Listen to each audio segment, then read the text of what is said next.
Kemudian kita campurkan dengan pengenalan mikroskop dan cara pemakaian mikroskop dengan baik dan benar. Topik uji sensitivitas antibiotika.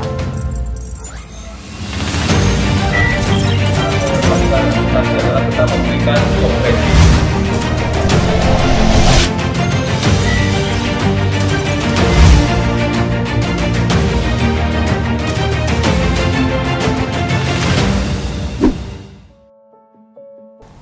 Assalamualaikum warahmatullahi wabarakatuh. Salam agromedis.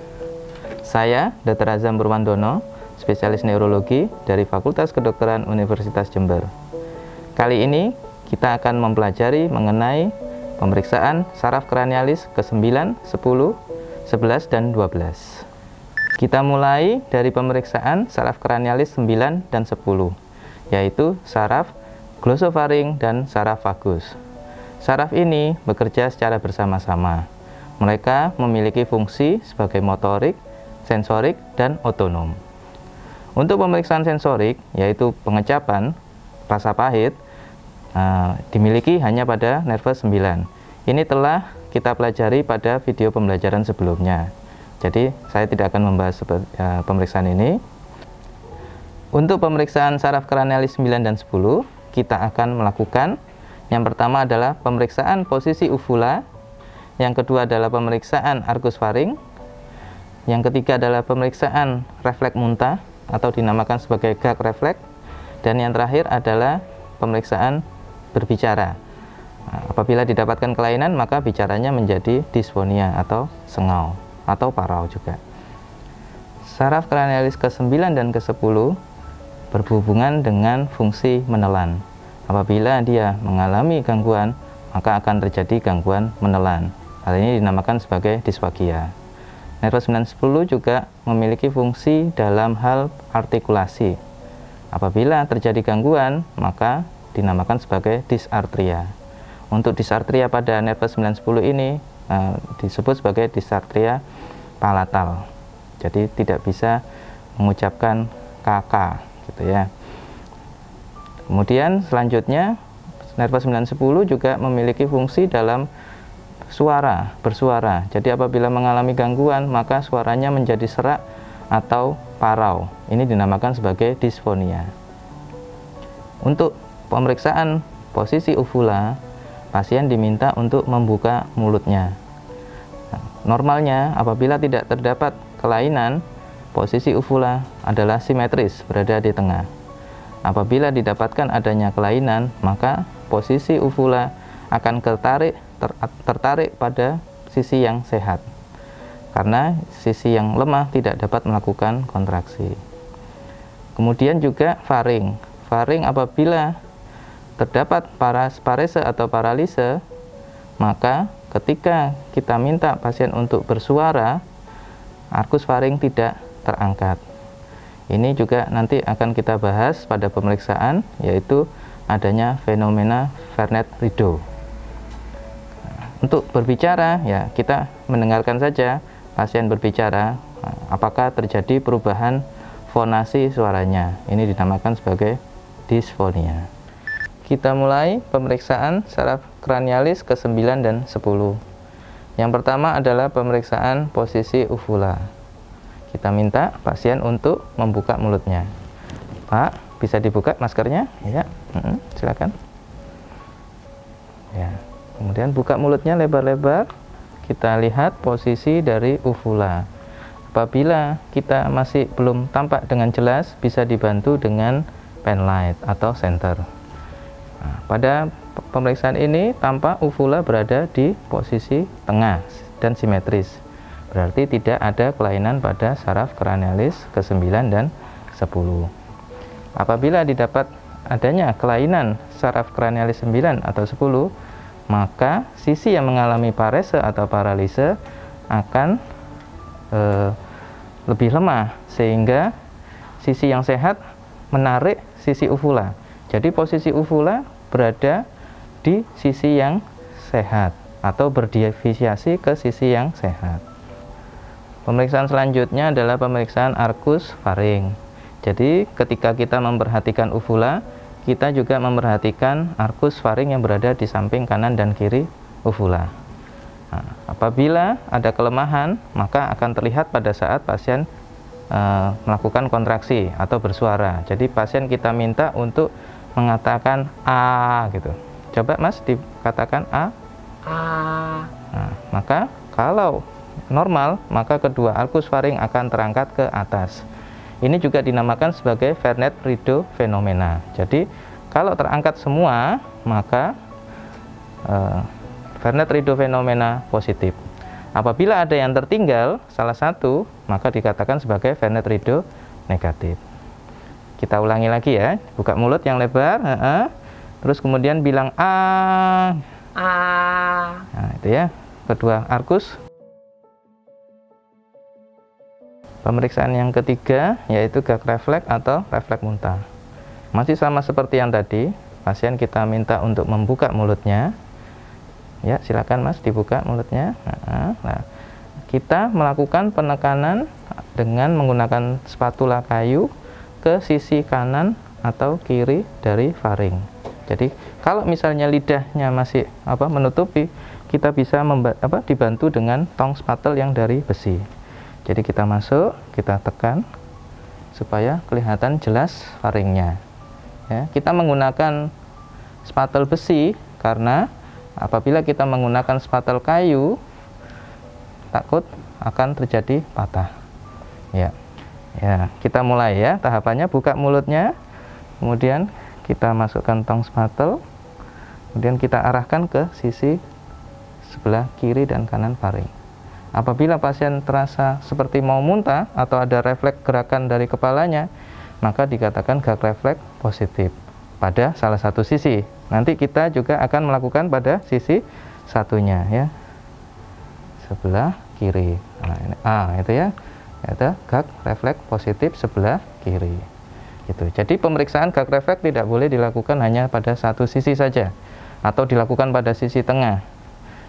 Gag refleks diperiksa pada sisi kanan dan kiri karena nervus 910 mempersarafi sisi sebelah kanan dan kiri juga untuk mengetahui adanya kelumpuhan atau kelemahan pada saraf ke-9 dan 10. Kita berlanjut ke pemeriksaan nervus 11 atau nervus accessorius.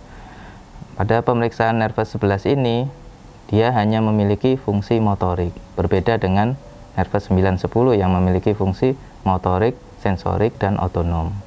Jadi kita adalah memeriksa kekuatan otot-otot yang dipersarafi oleh nervus accessorius.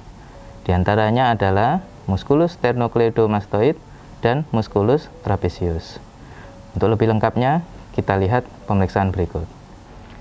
Pemeriksaan saraf kranialis ke-11 atau accessorius, kita melakukan pemeriksaan kekuatan motorik. Yang diperiksa adalah otot sternocleidomastoid dan otot trapezius. Bagaimana caranya?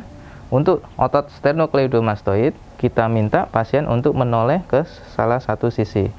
Kemudian kita lihat otot dari sternocleidomastoid.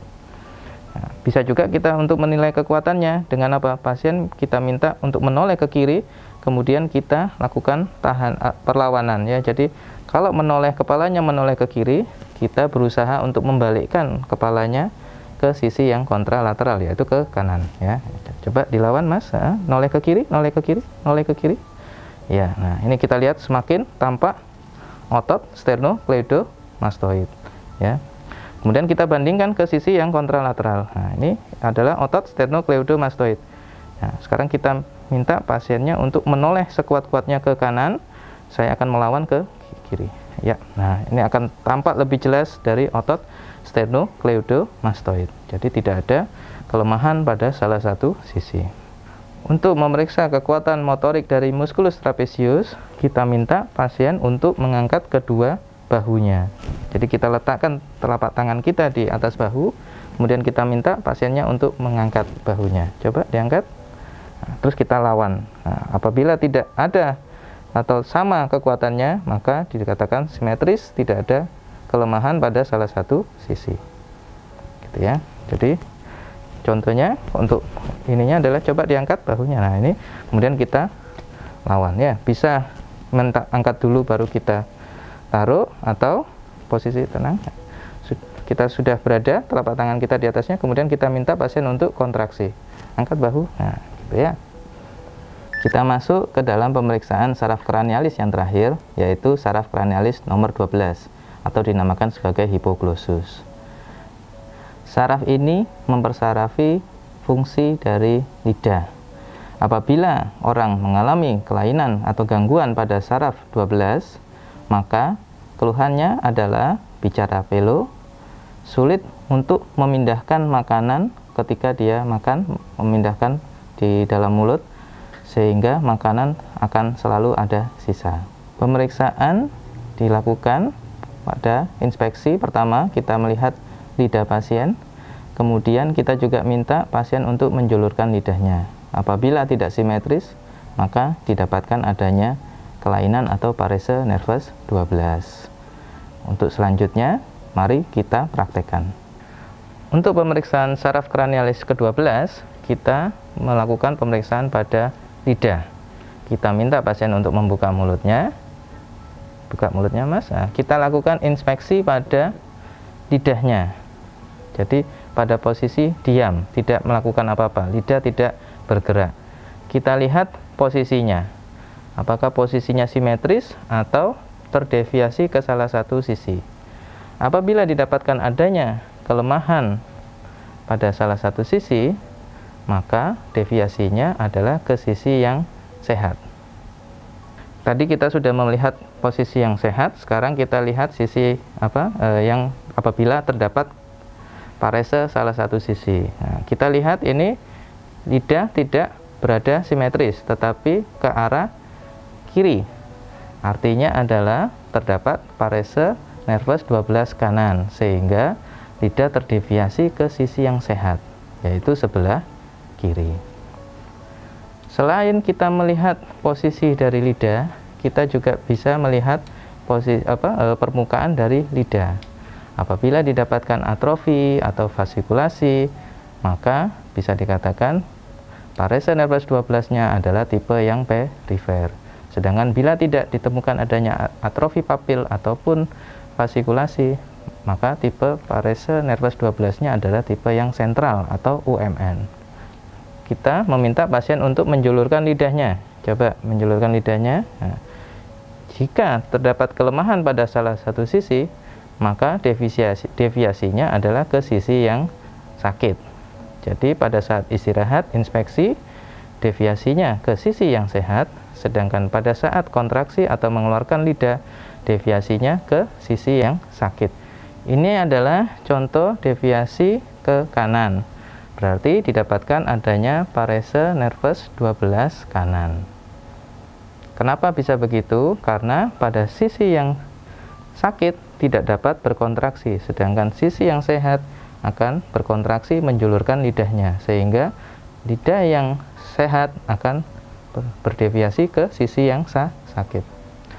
Kita juga dapat menilai kekuatan dari otot lidah, yaitu kita minta pasiennya untuk menekan lidahnya pada sisi pipi. Jadi seperti pentol gini ya, mentol, dan kemudian kita tekan dengan jari kita. Apabila kita tidak mampu menekan ini, berarti kekuatan motoriknya bagus. Apabila kita menekan pipi pasien ini dan tidak ada tahanan atau perlawanan, nah ini langsung, maka didapatkan adanya kelemahan nervus 12 sisi yang kiri. Begitu pula juga kita bandingkan pada sisi yang kontralateralnya. Kita minta apabila terdapat kelemahan juga, maka pasien tidak mampu melawan tekanan dari jari ataupun tangan pemeriksa. Demikian video pembelajaran kali ini. Semoga bermanfaat. Salam agromedis.